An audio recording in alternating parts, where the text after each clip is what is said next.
Saka mo pa yung ano ko, nagbibidyo ko rito eh. Ampa-plastic. Ay! Napakasipag ko talagang tao, no? Simula pa lang, sablay na. Okay, magandang araw sa inyong lahat. Ngayon ay pupunta ako kay Boss Edwin sa Bento Q para tingnan ang aking minivan.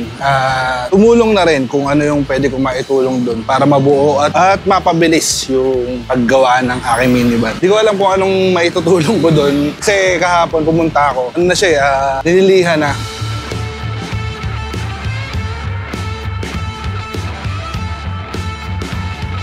Basta yun, tutulong ako doon kung anong pwede ko maitulong.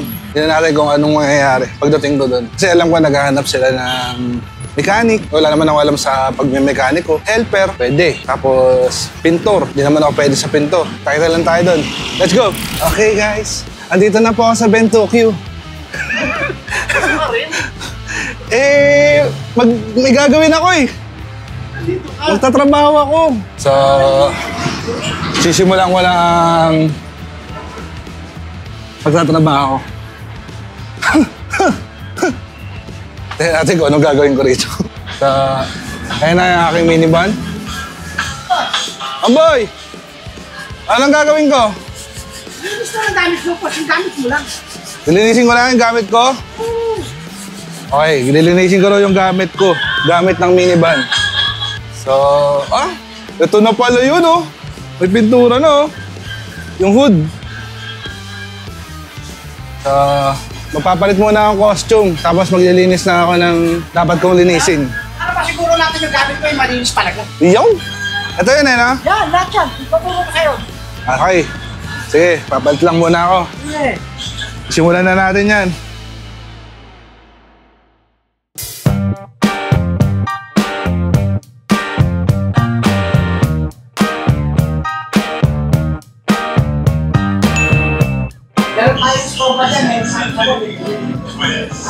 Scoba? Ano pa parang may scoba? Di ba yung pag gano'n yung brush? Ano, Mamboy? Saan? Nakikita mo yung pangato ko. Huwag nilalagay sa dulo kasi nakabukas yun. Ulin? Yung gamit mo dito mo lang ilagay. Dito ako maglilinis? Oo. Kung inisin, tapos dito lang ilalagay para hindi na siya madumi yan. Ihaharang natin ito kung para takip yung bukas. Okay. Dapa. Simula na ng laban. Okay, ang gagawin ko ngayon lilinisin ko yung mga parts ng minivan ko. Upuan, etong mga to. Basta lahat ng nasa loob ata, ayun natin mga lilinisin ko. Linis time. Diba? Marap ka rin, ikaw yung sige. Okay. Basahan ka na, may scopa ka na. Oo. Okay, linisin ko muna tong timba.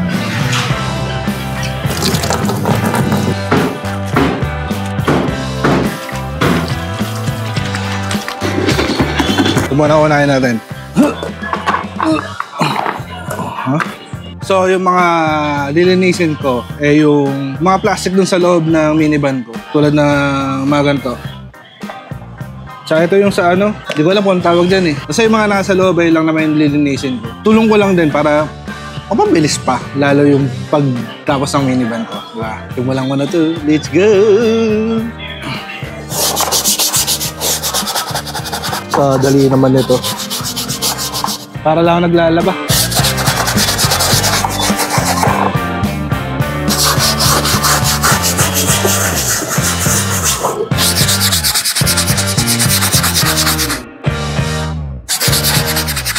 O, di ba may part ako sa pagbuo ng minivan ko.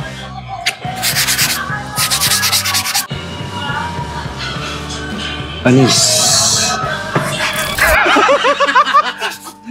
Pero ang mga lilinisin ko daw ba yan yung mga plastic nung loob ng sasakyan ko. Ay, mga plastic. Kayang-kaya mo yan. No? Oo. Ang pakadali maglinis ng plastic. Oo. Kinuwento mo na ba? Ano? Kung paano maglinis ng plastic? Hindi pa. Kinuwento mo. Guys, ang paglilinis ng plastic, isa sa mga epektibong paraan ng paglilinis ng plastic is yung repetition. Halimbawa yan, yung ginagawa mo na repetition yan eh. Pagpilit mo siyang Paulit-ulit. paulit-ulit lang nililinis. Kumbaga, Kunyari, parang tao yan. Oo. Paulit-ulit mo siyang pinapaalalahanan. Di ba? Baka sakali na luminis siya. Ganun, masinis ng plastic, guys. Ganun ba yun? Ganun yun. Malinisin ko na muna to. Linisin mo yan. Para malinis na yung plastic. Oo. Ito lang masasabi ko rito sa mga to. Ang pa-plastic nyo.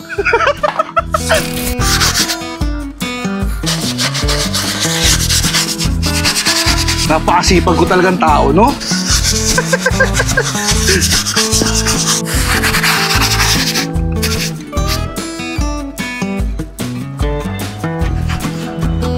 Nakita kami yung bakante ron, tinulo ko na sa kanya. Yung nilalagay para doon natin dadampatin sa isa. Hindi sila magkakaya. Eh, yung pinag... Ito, bagong linis to. Pinatong lang doon sa maruming mugs eh. Di ba kasasabi ko lang, hindi nga kumuha ng sapin. Hindi pala nakikinig yan eh. Baka hindi matanggap dito yan. Parang simula pa lang sablay na. Eh, yan ang sinasabi ko sa'yo. Pero wala ng pag-asa. Hahanap kita ng sapin. Ay, pinig ka sa bisor mo.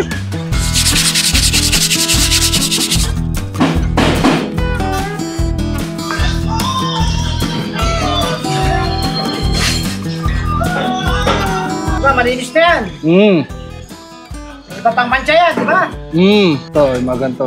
Di ba Buka tanggal? mo na, matatanggal ng tiner. Okay. Tanggal naman, di ba? Kahit pa Okay. paano. Matatanggal, di ba? Tsagaan mo lang. Ganyan talaga yan. Pag hindi na natanggal, sorry tayo. Pero pag natatanggal yung iba, Maganda. di ba? O, ayan, o. Happy may mancha. Hala. Kukuha kita ng maganda-gandang basahan doon. Kasi nasa basahan ang problema eh. Basahan mo, matutubig. Ito pala yung nalilinis ko.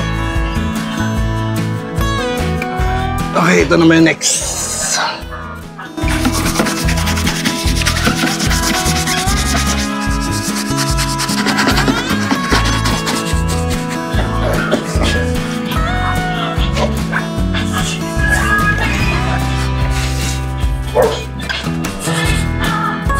Okay guys, meron pa rin maski gaano mo i-brush, meron pa rin mga dumi na hindi matatanggal. So kailangan mo ng thinner.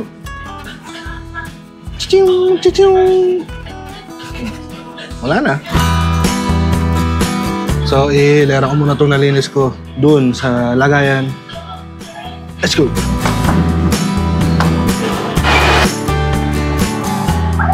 Okay guys, ito namang sa likod na part na plastic nung minivan. Let's go!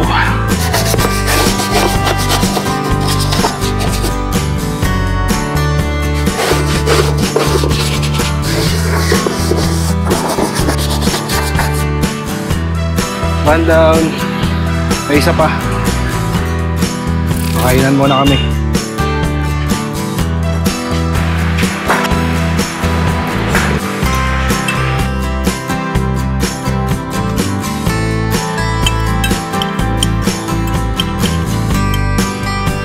Okay, ito na yung update sa aking minivan.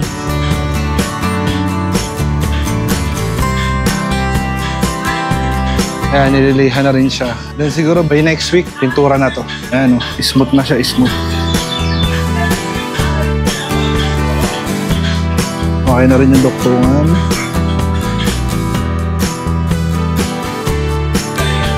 Ito pa. Ayan, yung mga flarings. Okay na rin, pintura na rin. Ayan, nalihan na yan.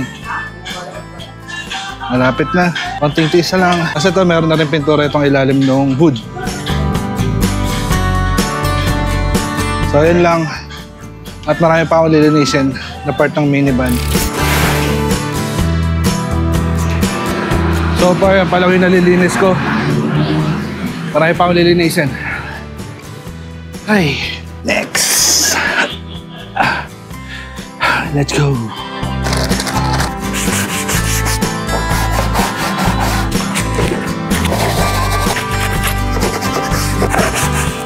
Hindi rin pala biro yung ganitong trabaho. Masasabihin mong helper lang. Nakakapagod din. Siguro dahil hindi lang din naman ako sanay, pero nakakapagod din talaga. Ang mga ganyan. Pa-plastikan. So ayan. Ayan na yung mga natapos ko. Madami na rin.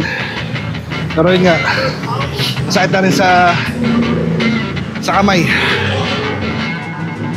Ayan. Sana pasado kay Boss Edwin dito sa shop niya sa Ben2Q. Ben2Q Auto Shop. Tapat lang yan ng Novo. Kasi alam niya naman, kailangan ko pa ng mga racket, baka pwede akong extra dito. Kasi ngayon, nililinis ko lang naman yung mga parts ng minivan ko para mapabilis yung paggawa, diba? Pero pwede na rin ako sigurong extra dito, diba? Alam mo naman tayo, mukha tayong pera. Sige na, tatrabaho pa ako. Bye! So guys, ito marami pa. Ayan si aking minivan na si... Wala pa rin nakakahula sa inyo, no? Binigyan ko na nga kayo ng clue. Hindi nyo pa rin mahulaan. Ay! Hindi ko alam kung ano yan. So, dahil ko palilinisin.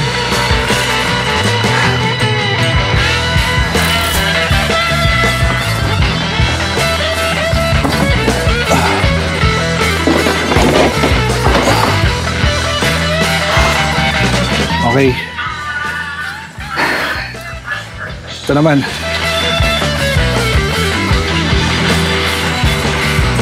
Yan yung mga yung sa gilid ng pintuan ng driver side, sliding door, sa passenger seat. Yan. So, linis muna. At marami pa to. Pagod.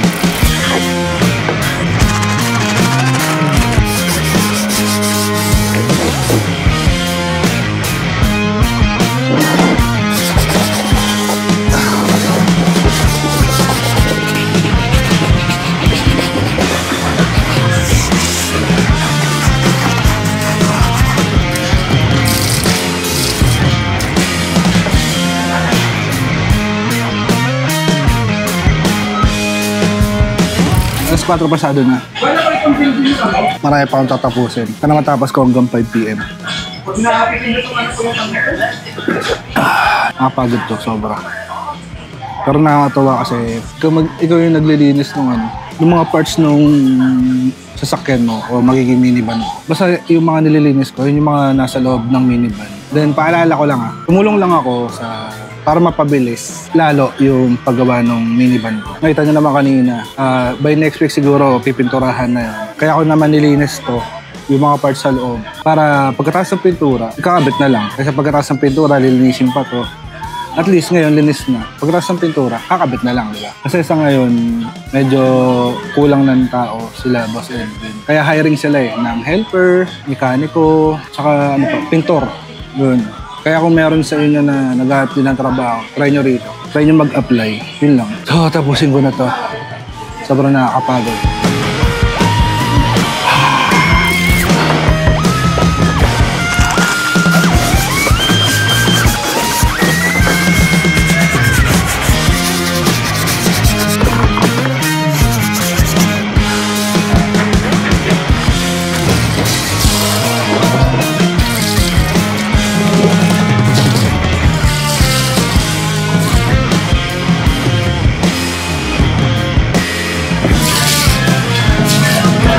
For sale minivan, ito po. Ito. Binibenta ko ito. Pakita ko sa inyo. Ito, kontakin nyo na lang po Alvin Pino sa Facebook. Available to. Kaso kayo na po magkabit ng makina. Nakababa eh.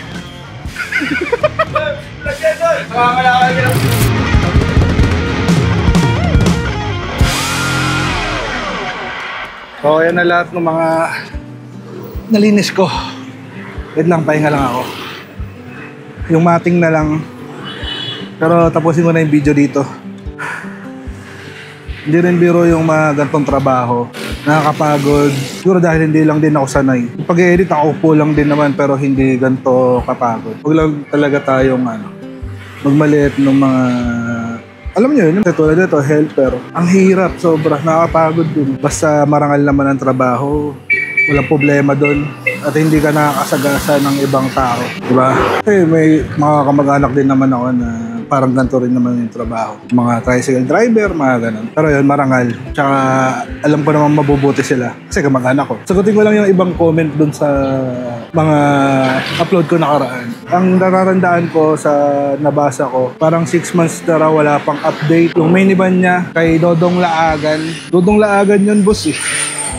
Mahaba talaga pila doon, di ba? Talagang kailangan mong maghintay na matagal doon. Kaya nga, maski tropa-tropa rin namin ni Mayor yun, hindi ko na din doon pinili na kumuha. Kasi unang video pa lang ni Mayor ng minivan, ako nakasama niya doon kay Dodong Lagan eh. Pero nagtanong din naman ako kay Dodong, pero hindi ko na rin pinili. Kasi nga mas pinili ko na rin dito kay Boss Edwin sa Bentokyo kasi mas malapit nga. Tulad ngayon, di ba? Sa kagustuhan ko na mabuo na rin agad yung minivan ko, tumulong na rin ako. Linisin yung mga part ng minivan ko para mas mapabilis pa siya. Advantage ko rin talaga yung ang lapit lang sa ng builder ko. Hindi katulad nung ngayon, yung sabi niya nga kay Dodong 6 months, hindi niya rin napupuntahan. Kasi taga Manila rin ata siya. Ayun lang din talaga. Pero walang problema naman dyan, maski anong builder, basta pinagkakatiwalaan mo. Lalo yun, Dodong Laagan na yun eh. So ang alam ko ay Dodong Laagan, 10 to 12 months na ngayon pag umorder ka.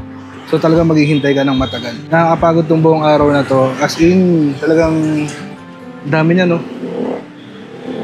Tapos mayroon pa doon na hindi pa tapos. Hanggang dito na lang. Tatapusin ko na yung mga dapat kong tapusin. Ako nga muli, si Jumbo. At ito ang maliit kong kwento. Peace out. Nakakapagod. Ayun pala, yung nilinis ko pala, hindi pala para sa minivan ko. Para dito pala. Ay.